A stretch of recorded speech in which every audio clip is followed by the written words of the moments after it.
आज हम जो हमारी फर्स्ट बुक है इंग्लिश रीडर उसका फर्स्ट चैप्टर करने वाले हैं और हमारी जो बुक है उसका नाम है हॉर्नबिल। तो इससे पहले हम स्टार्ट करें chapter, let's know what actually hornbill means. Hornbill is a bird, वो एक बर्ड है और नॉर्मली वो एशिया या अफ्रीका में पाया जाता है। और उसकी मेन कैरेक्टरिस्टिक क्या होती है, उसकी लॉन्ग कर्ड बिल, उसकी जो चोंच होती है वो उसकी मेन पहचान होती है और वो काफ़ी हार्ड होती है और ऑफन ब्राइटली कलर्ड मिलती है, मीन्स अलग अलग कलर्ड की वो मिलती है और बहुत ज़्यादा वाइब्रेंट कलर्स होते हैं उसके। तो आप सोचेंगे कि ये नाम क्यों पड़ा बुक का, क्योंकि जो जिस तरह से उसकी जो बिल है वो इतनी वैरायटी से भरी हुई है। आप अपने चैप्टर्स पढ़ेंगे तो उसमें देखेंगे कि इतनी ही वैरायटी आपको मिलेगी चैप्टर्स में और लाइफ की इतनी वैरायटी उसके अंदर आपको मिलेगी। ये हमारा फर्स्ट चैप्टर है, the portrait of a lady, written by Khushwant Singh, an author, lawyer, diplomat, journalist and politician. His most well-known book is a novel and its name is Train to Pakistan. And his experience during the partition of India inspired him to write that novel. So वो book बहुत ही ज़्यादा famous है। और जो ये chapter है the portrait of A lady, अगर हम इसकी बात करें तो इस चैप्टर में उन्होंने अपनी ग्रैंड मदर का कैरेक्टर स्केच बताया है। पोर्ट्रेट का मतलब होता है कि कोई ड्राइंग होती है, कोई इमेज होती है, तो ड्रॉ करना किसी चीज़ को। पोर्ट्रेट मोस्टली जो है फेस का पोर्ट्रेट बनाया जाता है, जब पुराने टाइम में फ़ोटोज़ नहीं होते थे। तो यहाँ पे पोर्ट्रेट एक्चुअली ड्राइंग से पोर्ट्रेट नहीं है, यहाँ पर जो पोर्ट्रे किया गया है उनके कैरेक्टर को, लेडी मीन्स उनकी ग्रैंड मदर है लेडी, तो वो पोर्ट्रेट वर्ड्स से किया उन्होंने। वर्ड्स से उन्होंने एक कैरेक्टर स्केच जो है वो अपनी ग्रैंड मदर का दिया है और बहुत ही ब्यूटीफुली दिया है। और अपना उन्होंने रिलेशनशिप बताया है कि कैसे उनकी ग्रैंड मदर के साथ उनका रिलेशनशिप था और कैसे वो रहा और टाइम के साथ वो कैसे चेंज होता रहा। और उसी के थ्रू उन्होंने बताया है कि वो उसकी जो ग्रैंड मदर थी वो कितनी टेंडर, लविंग और रिलीजियस लेडी थी। So he draws an interesting character sketch of his grandmother in this chapter. So let's start it. We will do this chapter in two parts. So let's start the first part. My grandmother, like everybody's grandmother, was an old woman. कि मेरी जो grandmother थी, means जो खुशवंत सिंह है, यहाँ माई जो narrator है वो खुद राइटर हैं, तो जहाँ भी वो अपने आप को बोलेंगे इट मीन्स वो खुशवंत सिंह है। उनकी जो ग्रैंड मदर है, लाइक एवरीबडीज़ ग्रैंड मदर, जैसे हर किसी की ग्रैंड मदर होती है, वॉज एन ओल्ड वूमन, वो एक बूढ़ी औरत थी। दादियाँ बूढ़ी होती हैं। She had been old and wrinkled, वो ओल्ड रही थी और रिंकल्ड रही थी। रिंकल्ड का मतलब होता है जब हमारी स्किन में क्रीज बन जाती हैं या उनमें लाइंस बन जाती हैं, वो स्क्वीज हो जाती है जैसे जैसे हमारी एज बढ़ती है। तो वो रिंकल्ड रही थी for 20 years that I had known her. Means 20 साल से, जितने सालों से मैं जानता था, मैं मीन्स जो राइटर उनको जानता था, तब से वो रिंकल्ड ही रही थी और ओल्ड ही रही थी। People said that she had once been young and pretty. लोग तो ये भी कहते थे कि वो कभी यंग थी और प्रिटी थी, कि जवान भी थी, खूबसूरत भी थी, लोग कहा करते थे। And had even had a husband, और ये भी कहते थे कि उनके हस्बैंड भी थे। But that was hard to believe, लेकिन मेरे लिए ये विश्वास करना मुश्किल था, क्योंकि राइटर को लगता था कि नहीं, हस्बैंड तो जवान लोगों के ही होते हैं और वो तो जवान हो ही नहीं सकती, क्योंकि बच्चे जो हैं नॉर्मली इस बात को नहीं जानते कि टाइम कितना जल्दी बीत जाता है। My grand mother's portrait hung above the mantel piece. मेरी जो ग्रैंड मदर थी उनका जो पोर्ट्रेट था, पोर्ट्रेट उनका एक फ़ोटो, उनकी एक ड्राइंग जो थी, सॉरी ग्रैंडफादर का जो पोर्ट्रेट था उनका फ़ोटो, ये कहा ना कि उनके हस्बैंड भी थे, तो उनके हस्बैंड मीन्स मेरे जो दादाजी थे उनका पोर्ट्रेट लगा हुआ था, एक पिक्चर बनी हुई थी हंग अबव द मेंटल पीस। और वो हंग हंग मीन्स लटका हुआ था above the mental peace. Mental peace क्या होता है कि पुराने टाइम में जब फायर प्लेसेस होते थे, आजकल तो आपने देखा है कि ये आपको वार्म करने के लिए हीटर्स होते हैं, लेकिन उस टाइम पे फायर प्लेसेस बनाए जाते थे घरों में, तो मेंटल पीस जो था उसके ऊपर एक शेल्फ बनी हुई थी, सॉरी जो फायर प्लेस था उसके ऊपर जो शेल्फ बनी होती है उसको बोलते हैं मेंटल पीस। तो इन द ड्राइंग रूम में मेंटल पीस के ऊपर उनका पोर्ट्रेट टंगा हुआ था।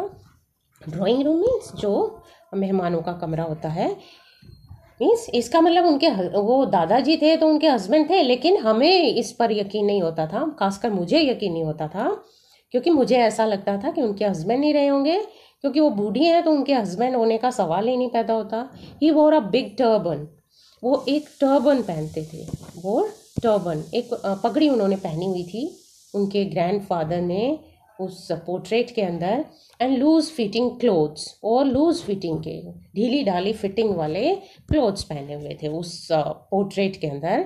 His long white beard covered the, उनकी जो लॉन्ग वाइट बियर्ड थी उसने कवर कर रखा था, ढक रखा था the best part of his chest, उनकी चेस्ट का बेस्ट पार्ट उन्होंने ढका हुआ था। And he looked at least 100 years old, और उन्हें क्या लगता था कि उनके जो ग्रैंडफादर थे वो लगभग 100 के करीब होंगे, कम से कम 100 के करीब तो होंगे, इतने बूढ़े वो लग रहे थे, क्योंकि इतनी बड़ी उनकी दाढ़ी थी कि उनकी जो चेस्ट थी वहाँ तक वो स्प्रेड थी, फैली हुई थी, और उसके जो चेस्ट है उनका ज़्यादातर हिस्सा दिख ही नहीं रहा था, या बेस्ट पार्ट का मतलब जो मोस्टली जो हिस्सा है वो दिखाई नहीं दे रहा था।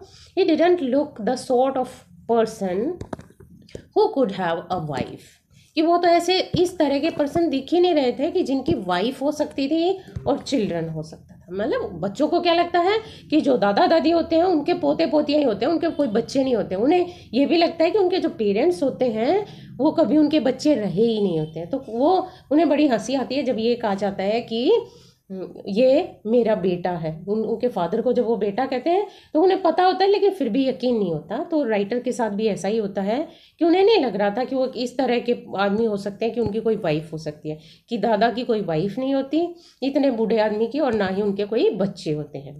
ही looked as if he could only have loads and loads of grand children, वो तो सिर्फ ऐसे दिखाई दे रहे थे जैसे उनके बहुत बहुत ज़्यादा बच्चे ही हो सकते हैं, सॉरी ग्रैंड चिल्ड्रन हो सकते हैं, पोते पोतियाँ हो सकते हैं। As for my grand mother being young and pretty, कि दादा का तो ये उन्हें लग ही रहा था कि दादा तो इतने बूढ़े थे उस मतलब वो अब नहीं थे हालांकि, लेकिन उनका पोर्ट्रेट देखकर उन्हें ऐसा लगता था कि इनके तो बच्चे तो हो नहीं सकते, हाँ पोते पोतियाँ ज़रूर हो सकते हैं। और जहाँ तक ग्रैंड मदर का सवाल था कि वो सुंदर और यंग हो सकती थी, the thought was almost revolting, ये तो थॉट भी रिवोल्टिंग लगती थी। रिवोल्टिंग का मतलब है कि डिस्गस्टिंग लगती थी, जो अच्छी नहीं लगती थी, ऐसा लगता था कि नहीं बहुत बुरी बात कह रहे हैं। कि अगर मतलब कई बार क्या होता है कि कोई सुंदर खूबसूरत आदमी नहीं होता और उसको हम ये कह दें कि ये कभी सुंदर था, तो यूँ लगता है जैसे उसको चिढ़ाने के लिए कह रहे हैं। तो इसी तरह अगर कोई ये कहता था यंग एंड प्रिटी थी तो उन्हें लगता था कि मेरे को झूठ बोल रहे हैं। She often told us of the games she use to play as a child, और वो उनकी जो ग्रैंड मदर थी या शी ग्रैंड मदर के लिए आया है कि ऑफन टोल्डर्स, वो अक्सर उन्हें बताती थी ऑफ द गेम्स, कि वो गेम्स खेला करती थी एज अ चाइल्ड, कि जब वो बच्ची थी वो गेम्स भी खेला करती थी।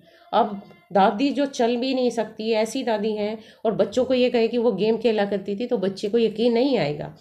That seemed quite absurd and undignified on her part, कि ये मुझे एब्सर्ड लगता था, एब्सर्ड मतलब बुरा लगता था, और क्या लगता था अनडिग्निफाइड लगता था। अनडिग्निफाइड का मतलब है कि डिग्निटी नहीं थी, अब उसमें कोई मुझे ऑनरेबल चीज़ नहीं लगती थी। यूँ लगता था कि इस तरह की बात करना उन्हें शोभा नहीं देता कि मैं गेम खेलती थी, क्योंकि दादियाँ तो गेम खेल ही नहीं सकती। And we treated it like the fables, और हम वो जो भी बातें बताया करती थी अपने बचपन की, उनको फेबल्स की तरह मानते थे। फेबल्स मीन्स झूठी कहानियों की तरह, ओल्ड स्टोरीज की तरह मानते थे। ऑफ द प्रोफेट्स, उन प्रोफेट्स की, प्रोफेट्स मतलब जो सेंट्स वगैरह थे, जो भी उपदेशक वगैरह होते हैं उनको प्रोफेट्स कहा जाता है, कि जैसे दादी हमें उन प्रोफेट्स की कहानियां सुनाया करती थी, she used to tell us, वैसे ही हमें लगता था कि वो अपने गेम्स की भी कहानियां बनाकर ही हमें सुना रही हैं, वो कोई रियलिटी नहीं थी। इस तरीके से जो राइटर था उसको हमेशा ये लगता था कि उनकी दादी जो थी वो ना कभी उनका बचपन रहा होगा और ना ही कभी उनके हस्बैंड रहे होंगे, ना कभी बच्चे रहे होंगे। उन्हें लगता था जैसी वो उन्हें दिखाई देती हैं वो हमेशा से वैसी ही होंगी, और अगर कोई ऐसी बात करता भी था तो उन्हें बुरा लगता था। Now let's move on. She had always been short and fat. अब उनकी फिजिकल अपीयरेंस के बारे में बताया कि वो कैसी थी, शॉर्ट थी, फैट और स्लाइटली बेंट। कि फिजिकली वो कैसी थी, शॉर्ट थी, उनका कद जो था वो छोटा था, फैट थी, थोड़ी हेल्दी थी, मोटी थी, एंड स्लाइटली बेंट, और थोड़ी झुकी हुई थी, एज की वजह से उनकी जो कमर थी वो बेंट, झुकी हुई थी। Her face was a criss cross of wrinkles. उनका जो फेस था वो क्रिस क्रॉस था। क्रिस क्रॉस का मतलब होता है कि क्रॉस कर रहा था एक कोने से दूसरे कोने, क्रॉसिंग वन अनदर, कि जब हम कोई चीज़ एक चीज़ को इधर से उधर पार कर लेती है। और किस चीज़ का क्रिस क्रॉस था, रिंकल्स। रिंकल्स, फिर अभी आपने देखा था रिंकल वर्ड आया था, रिंकल का मतलब क्या था कि उसमें फोल्ड्स बने हुए थे, उसमें क्रीजेस बने हुए थे, लाइंस बनी हुई थी, तो उनका फेस में जगह जगह रिंकल्स थे, running from everywhere to everywhere. और वो रिंकल्स कैसे थे, हर कोने से दूसरे कोने तक थे, मीन्स बहुत ज़्यादा रिंकल था क्योंकि वो काफ़ी एज्ड थी। No we were certain she had always been as we, कि नहीं ये तो सर्टेन था कि वी हैड सीन हर, कि जैसा कि हमने उन्हें देखा था बिल्कुल वो वैसी ही रही होंगी, उससे वो कभी भी जवान नहीं रही होंगी। ओल्ड, कि जैसा हमने देखा था वैसी ही रही होंगी। Old, so terribly old that she could not have grown older, कि वो इतनी टेरिबली ओल्ड रही होंगी, इतनी टेरिबली ओल्ड, इतनी ज़्यादा भयानक रूप से बूढ़ी थी कि उससे ज़्यादा तो बूढ़ा कोई हो ही नहीं सकता था, मीन्स वो एक लिमिट थी। इतनी टेरिबली, टेरिबली मतलब एक्सट्रीमली ओल्ड थी। She could not have grown older, और इससे ज़्यादा बूढ़ा कोई हो ही नहीं सकता। And stayed at the same age for 20 years, और मुझे लगता था कि 20 साल से वो एक ही एज पर टिकी हुई थी, क्योंकि ना वो उससे ज़्यादा जवान तो हो ही नहीं सकता कोई, उससे ज़्यादा बूढ़ी कोई हो ही नहीं सकती, तो वो उसी एज पर बूढ़ी ही रही थी। जब से वो पैदा हुआ था तब से वो ऐसे ही देख रहा था। She could never have been pretty, और वो सुंदर कभी हो नहीं सकती थी, क्योंकि बूढ़ी हैं तो प्रिटी, जो इस सेंस में प्रिटी है कि ब्यूटीफुल यंग लेडी, वो कभी हो नहीं सकती थी। But she was always beautiful. देखिए यहाँ कितनी सुंदर लाइन है कि यहाँ उनको कहा कि वो प्रिटी नहीं थी, हालांकि हम प्रिटी और ब्यूटीफुल जो दो वर्ड्स हैं उनको सेम मीनिंग में यूज़ कर लेते हैं कि जो खूबसूरत है उसके लिए, लेकिन यहाँ पर जो एक प्रिटी वर्ड है वो आया है कि यंग ब्यूटीफुल कोई लेडी है उसके लिए। और यहाँ ब्यूटीफुल का मतलब कि वो जिस तरीके से भी थी वो उस तरीके से राइटर को सुंदर दिखती थी, हालांकि वो ओल्ड थी लेकिन फिर भी वो उस वे में ब्यूटीफुल थी। शी होबल्ड अबाउट द हाउस, वो होबल्ड करती थी। होबल्ड का मतलब है इम्बैलेंस होकर चलती रहती थी, लड़खड़ाती हुई चलती रहती थी। About the house in spotless white, और अबाउट द हाउस में सारे घर में, स्पॉटलेस वाइट में, स्पॉटलेस का मतलब जिसमें कोई स्पॉट्स ना हो, कोई स्टेन्स ना हो, बिल्कुल प्योर वाइट कपड़ों में वो इधर उधर घूमती दिखती थी राइटर को। With one hand resting on her waist to balance her stoop, जबकि उनका एक हाथ जो था उनकी वेस्ट कमर के ऊपर स्टूप को बैलेंस करने के लिए। स्टूप होता है कि जो कमर में जब झुकाव के कारण एक कुबड़ सा बन जाता है तो उसको बोलते हैं स्टूप। तो उस स्टूप को, जो वो झुकाव था उसको बैलेंस करने के लिए वो एक हाथ को ज़्यादातर जब चलती थी अपनी वेस्ट के ऊपर रखती थी, एंड द अदर, और दूसरे से क्या करती थी, telling the beads of her rosary. Rosary वो क्या होती है, माला होती है जिससे वो, जिसमें मोती डले हुए होते हैं, तो उसके बीड्स को, मोतियों को वो क्या करती थी, टेल करती थी। देखिए टेलिंग द बीड्स का मतलब होता है माला के मोती गिनना, टेल बताना नहीं, गिनना होता है। तो जैसे आपने देखा होगा कई जो रिलीजियस लोग होते हैं वो माला रखते हैं और सारा दिन उसको घुमाते रहते हैं। तो जितना टाइम उसको घुमाते हैं उनके बीड्स आते हैं, उतनी बार वो गॉड की मेडिटेशन करते हैं। तो इस तरीके से वो उनको बीड्स को हमेशा गिनती रहती थी या उनको माला को जपती रहती थी। हर सिल्वर लॉक्स वर स्कैटर्ड अनटाइडीली। उनकी जो सिल्वर लॉक्स थी, सिल्वर यहाँ पर वाइट जो लॉक्स होती हैं लटें, यहाँ लगेगा जो उनके वाइट हेयर था, वर स्कैटर अनटाइडीली, वो अनटाइडीली स्कैटर्ड थे। अनटाइडीली मतलब उलझे पुलझे से, मतलब वो बहुत अच्छे से ऑर्गेनाइज्ड नहीं थे, अनऑर्गेनाइज्ड वे में वो बिखरे होते थे। हर पेल पकड़ फेस, और कहाँ पर बिखरे होते थे, उनका पीला सा मतलब ज़्यादा उनके चेहरे में लाली नहीं थी, वो पीलापन था, और वो वाइट थी, उनका कलर भी वाइट था, इसलिए भी वो पेल लगता था। पकड़ फेस, पकड़ का मतलब होता अंदर धसा हुआ, मतलब वही कोई चीज़ स्क्वीज्ड कर दी जाए या कोई चीज़ रिंकल्ड हो, फोल्डेड हो, तो ऐसा उनका जो चेहरा था, मीन्स क्योंकि वो बहुत ज़्यादा बूढ़ी हो गई थी तो वो अंदर धस गया था, तो उस चेहरे के ऊपर उनके जो हेयर था वो बिखरा रहता था। And her lips constantly moved in inaudible pray, और उनके जो लिप्स थे, होठ थे, वो लगातार इनऑडिबल प्रे करते थे। इनऑडिबल मीन्स जो सुनाई ना दे, मीन्स वो मन मन में जपती रहती थी, मतलब वो बोलती थी, उनके होठ हिलते थे लेकिन आवाज़ बाहर नहीं आती थी। यस, तो कह रहे हैं यस शी वॉज ब्यूटिफुल, वो कह रहे हैं हाँ इस वे में वो ब्यूटीफुल थी। वो कह रहे हैं ना प्रीटी नहीं थी, यहाँ पे हमने क्या, लेकिन वो ब्यूटीफुल थी। ब्यूटीफुल क्यों थी? वाइट कपड़े पहने रहती थी, अपनी उसको रोजरी को काउंट करती रहती, उनके बीड्स को, और उनके जो वाइट बाल थे और वो वाइट सा ही चेहरा था, उसके ऊपर वो बिखरे रहते थे, और इनऑडिबल साइलेंट प्रेयर वो करती रहती थी। तो इस वे में पोइट को, राइटर को लगता है वो बहुत ब्यूटीफुल थी। She was like the winter landscape in the mountains, और वो कैसी थी? जैसे विंटर का लैंडस्केप होता है विंटर माउंटेन्स में, पहाड़ों में सर्दियों के मौसम में कैसा नज़ारा होता है कि हर जगह वाइट चादर बिखरी होती है बर्फ़ की, तो उस तरीके से दिखती थी। वाइट कपड़े, वाइट जो बाल हैं, तो इस तरीके से उन्हें क्या लगता था कि जैसे पहाड़ों में कोई नज़ारा हो सर्दियों का। और उसको और एक्सप्लेन किया है, an expense of pure white serenity. Expense होता है फैलाव, स्ट्रेच, स्प्रेड कर दिया जाए किसी चीज़ को, ऑफ प्योर वाइट बिल्कुल पवित्र सफ़ेद, सेरेनिटी होता है peacefulness.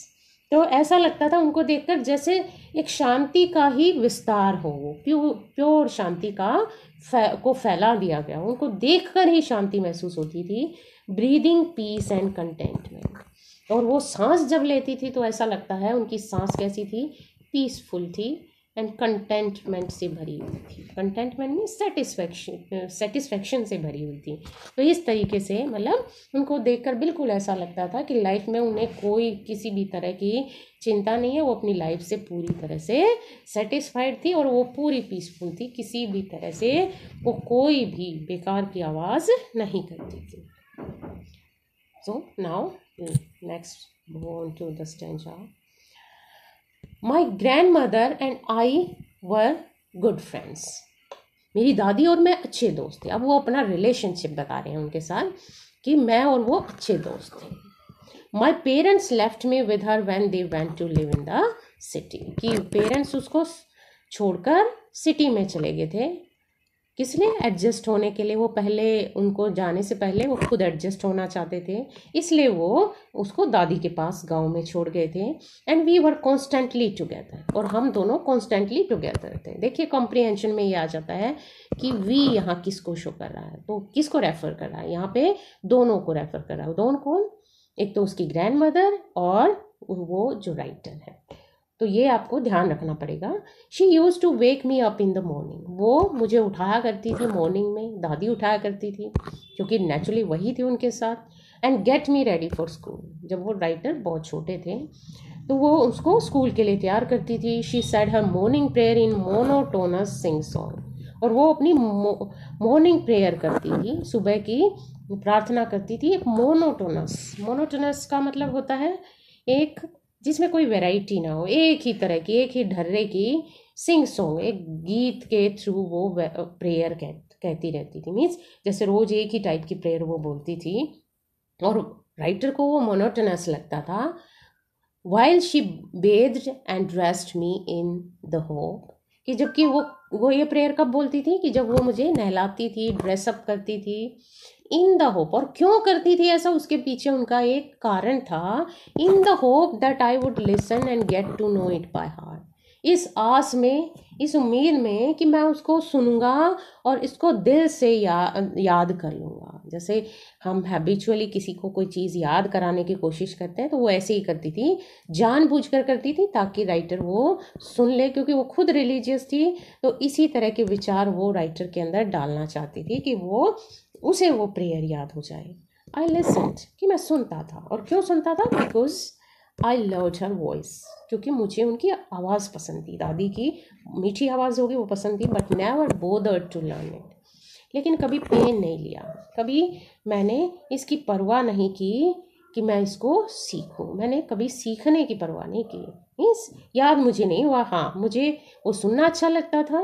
Then she would fetch my wooden slate, फिर वो fetch means bring my wooden slate, मेरी लकड़ी की स्लेट लाती थी। मीन्स तख्ती जो पुराने टाइम में होती थी, उसको लाती थी, which she had already washed and plaster, जिसको वो पहले ही वॉश कर चुकी थी और प्लास्टर कर चुकी होती थी विद येलो चौक। येलो चौक का मतलब होता है मुल्तानी मिट्टी जो होती है, उससे वो प्लास्टर कर चुकी होती थी। प्लास्टर मीन्स उसके ऊपर उसकी एक कोटिंग कर चुकी होती, तो कोट कर चुकी होती थी, उसको कवर कर चुकी होती थी उससे।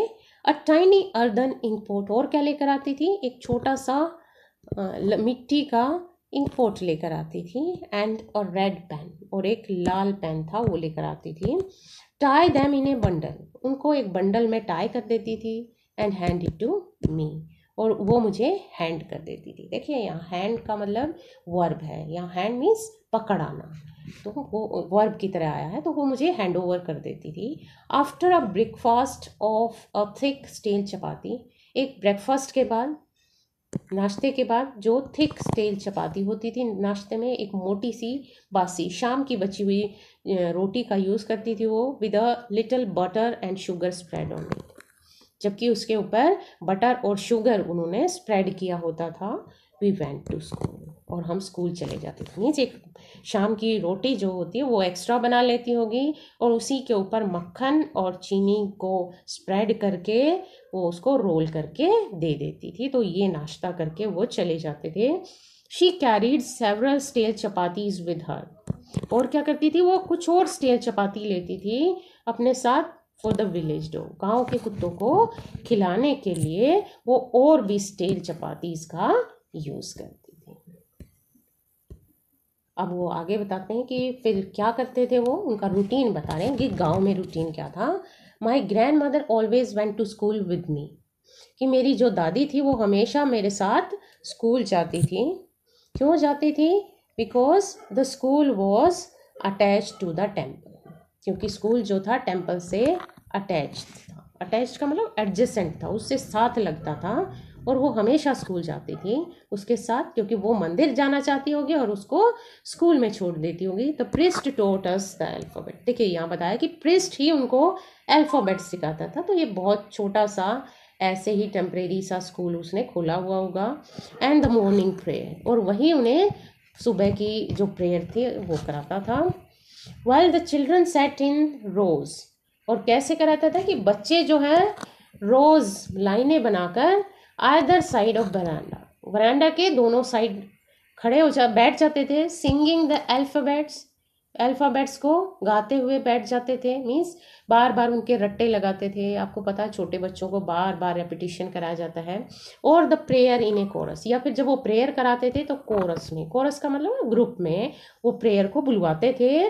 माई ग्रैंड मदर सैट इनसाइड, और मेरी दादी टेम्पल के इनसाइड अंदर बैठ जाती थी, रीडिंग द स्क्रिप्चर्स को पढ़ती थी। स्क्रिप्चर्स क्या होते हैं? जो रिलीजियस बुक्स होती हैं।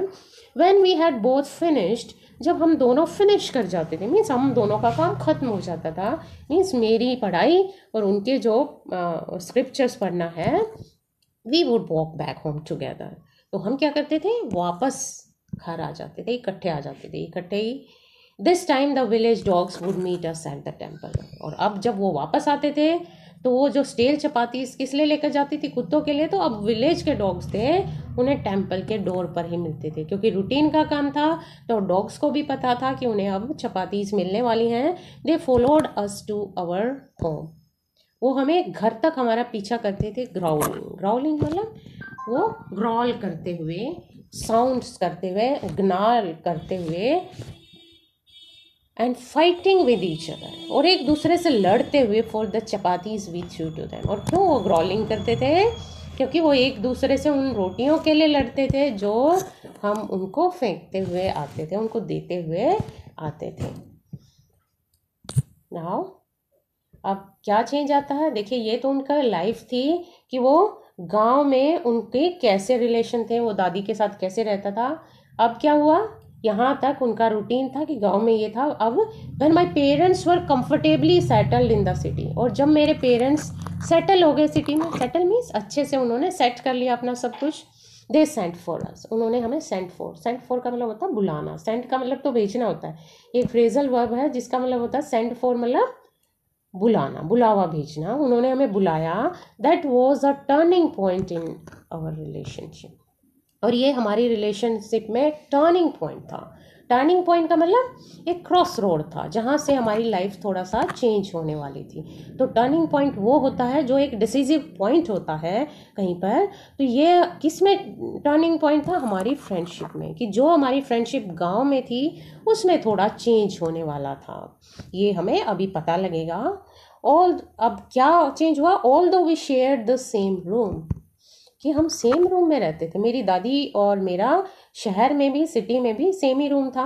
माई grand mother no longer came to school with me, no longer अब नहीं करती थी कि वो मेरे स्कूल नहीं आती थी। I used to go to an English school in a motor bus, क्योंकि अब मैं एक इंग्लिश स्कूल में जाता था और मोटर बस में जाता था। दूसरी बात, वहाँ कोई टेम्पल भी नहीं था, तो वो जो साथ था वो छूट गया कि अब हम इकट्ठे स्कूल नहीं जाते थे। There were no dogs in the streets. ये इंपॉर्टेंट लाइन्स है बेटे कि आपको देखना है कि उनके रिलेशनशिप्स में क्या चेंजेस आए। गलियों में कोई कुत्ते नहीं थे। And she took to feeding sparrows, और उसने, मेरी दादी जी ने स्पैरोज को फीड करना शुरू कर दिया। अब क्योंकि गलियों में डॉग्स नहीं मिले तो उन्होंने स्पैरोज को फीड करना, खिलाना शुरू कर दिया।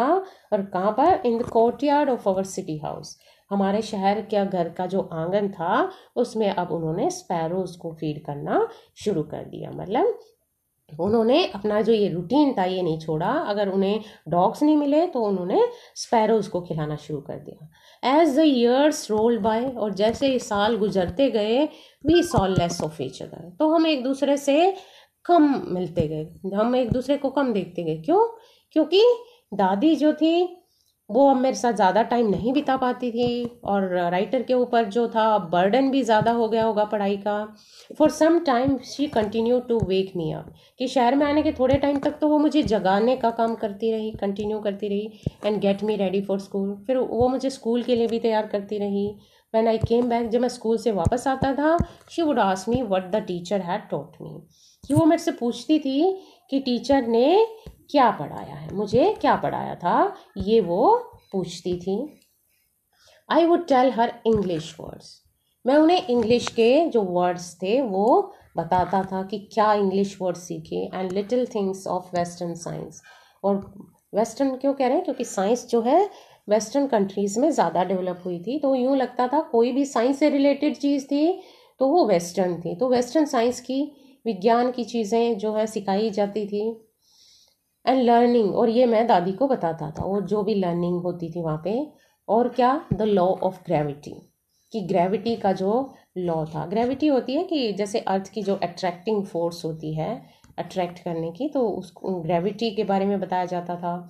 आर्किमीडस प्रिंसिपल, आर्किमीडस जो थे वो बहुत प्राचीन टाइम के, पुराने टाइम के ग्रीक मैथमेटिशियन और साइंटिस्ट थे, तो उनके जो सिद्धांत थे वो जो पढ़ाए जाते थे। The world being means science की चीज़ें, मैथ्स की चीज़ें, ये जो थी ये सारी चीज़ें बताता था। वर्ल्ड बीइंग राउंड, क्या क्या प्रिंसिपल, जैसे दुनिया गोल है, इस तरह की बातें। तो एक बहुत ज़्यादा एक्सट्रीमली रिलीजियस आदमी को ये चीज़ें अच्छी नहीं लगेंगी, क्योंकि दुनिया का गोल होना तो उनके सारे सिद्धांतों को ही फेल कर देता है। दिस मेड हर अनहैप्पी, और इसकी वजह से दादी अनहैप्पी हो जाती थी, दुखी हो जाती थी। She could not help me with my lessons. क्यों? क्योंकि अब वो मेरे, एक तो वो दुखी इसलिए होती थी, अब मेरे लेसन्स में मेरी मदद नहीं कर पाती थी। दूसरी बात, she did not believe in the things they taught me at the English school, कि इंग्लिश स्कूल में जो चीज़ पढ़ाई जाती है वो उन्हें ज़्यादा पसंद नहीं थी। पहला रीज़न ये हो गया कि वो मदद नहीं कर पाती थी। दूसरा ये हो गया कि उन्हें वो चीज़ें पसंद नहीं थी, उन्हें लगता था रिलीजियस चीज़ें ज़्यादा पढ़ानी चाहिए। And was distress that there was no teaching about God and scriptures, और इसलिए उन्हें लगता था, और वो डिस्ट्रेस हो जाती थी। डिस्ट्रेस का मतलब एंक्शियस हो जाती थी, डिस्टर्ब्ड हो जाती थी कि गॉड और स्क्रिप्चर्स के बारे में कोई टीचिंग नहीं होती, ये उन्हें अच्छा नहीं लगता था। One day I announce that we were being given music lessons, और एक दिन आकर मैंने अनाउंस किया। अनाउंस का मतलब तो घोषणा करना होता है, लेकिन यहाँ क्या लगेगा, एकदम से बताया, आकर उन्हें कहा कि मुझे म्यूज़िक लेसन्स दिए जा रहे हैं, कि म्यूज़िक भी पढ़ाया जा रहा है। हम तो अच्छा मानते हैं, लेकिन उन्हें तब ये ज़्यादा अच्छा नहीं लगा। शी वॉज वेरी डिस्टर्ब, वो डिस्टर्ब हो गई, वो काफ़ी परेशान हो गई, डिस्टर्ब हो गई। To her music had lewd associations, और इसका कारण क्या था, ये भी रीज़न, ये क्वेश्चन आ जाते हैं कि क्यों, कि ये तीसरा रीज़न है कि वो जो उन्हें शहर का स्कूल पसंद नहीं था। ये 3 रीज़न हो गए। अब ये म्यूज़िक जो है वो क्यों पसंद नहीं था, इसका रीज़न आगे दे रहे हैं, क्यों दादी को म्यूज़िक पसंद नहीं था। To her music had lewd associations, कि उनको लगता था कि जो म्यूज़िक है उसके जो कनेक्शन है, उनका जिनसे कनेक्शन है वो ल्यूड मीन्स वो घटिया चीज़ें होती हैं, वल्गर चीज़ें होती हैं, बेस चीज़ें होती हैं, तो उन्हें ये बात पसंद नहीं आई। It was the monopoly of harlots and beggars, ये उन्हें लगता था कि इस पर तो मोनोपोली है। मोनोपोली का मतलब क्या है, डोमिनेशन है, एक अधिकार है, केवल अधिकार है, उन एक ही तरह के इंसानों का राइट है, और वो क्या है, हार्लोट्स। हार्लोट्स मतलब जो डेरोगेटरी वर्ड है, ये एक बुरे सेंस में यूज़ होने वाला, चीप लेडीज़ के लिए या वॉर्स के लिए यूज़ होने वाला शब्द है हार्लोट्स। तो उन्हें लगता था जो घटिया लेडीज़ हैं उनके साथ ही इसका एसोसिएशन है। एंड बैगर्स, या फिर जो भिखारी होते हैं, वो गा गा कर भीख मांगते हैं, उनसे एसोसिएशन है। हालांकि वो इतना उन्हें पता नहीं था, उनकी अपनी ये थिंकिंग थी। हम तो आजकल देखते हैं कि पेरेंट्स जो हैं बच्चों को स्पेशली एक्स्ट्रा क्लासेस के लिए, म्यूज़िक के लिए भेजते हैं, तो उस टाइम उनका ये मानना था। And not meant for gentle folk, और उन्हें क्या लगता था कि म्यूज़िक जेंटल फोक के लिए नहीं, आम आदमियों के लिए नहीं है, ये इस तरह के लोगों के लिए है, इसलिए उन्हें बुरा लगता था। उन्हें लगता था कि ये कोई अच्छी चीज़ नहीं है। शी सेड नथिंग, उन्होंने कहा कुछ नहीं, but her silence meant disapproval, लेकिन उनकी चुप्पी का मतलब ही होता था डिसअप्रूवल, कि उन्हें ये चीज़ पसंद नहीं थी। She rarely talk to me after that, और उसके बाद उन्होंने मेरे से रेयरली का मतलब कभी कभारी बात की, वो मुश्किल से ही कभी बात करती थी। सो स्टूडेंट्स, हमारा जो फर्स्ट पार्ट है वो यहीं तक रहेगा। Now wait for my second video to complete this chapter. Okay.